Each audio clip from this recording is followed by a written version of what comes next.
Naafi jettee gubbaa gabboote na jaalachuun hiyyisi guute ilmi kan kee gubbaa ergite na dadhabbii tiyyi dhoksite cubbuu tiyyaa cufnarra deette na fayyisuun kan kee na galte jaalaltite garaa na goote si faarfadhaa badii na fuute jaalaltite garaa na goote si faarfadhaa badii na fuute. Natti Cibrite badii na deette Natti Cibrite eessa na fitte Natti Cibrite dubara bara Natti Cibrite eessa na fitte Natti Cibrite guddoo na jaalatte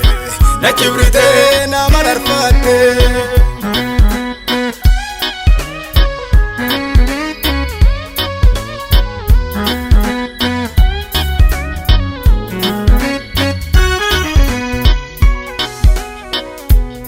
Salphina diddeet ulfinnaan feete bakkina buutetti qullana doote dhiikan keetiin qolloo na doorte awwaal cubbuu narraa dhodhoofte karaa kanaan hanin carroone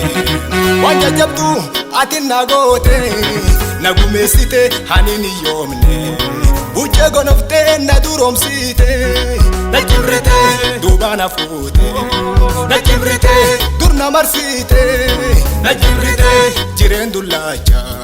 Natti Cibrite keessan nagarte Natti Cibrite na mararfatte Natti Cibrite keessan na baafte.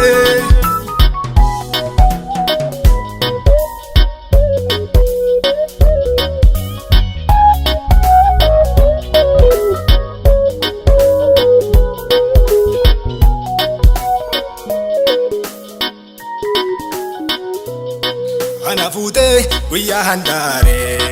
nani nan beeku sirna wallaane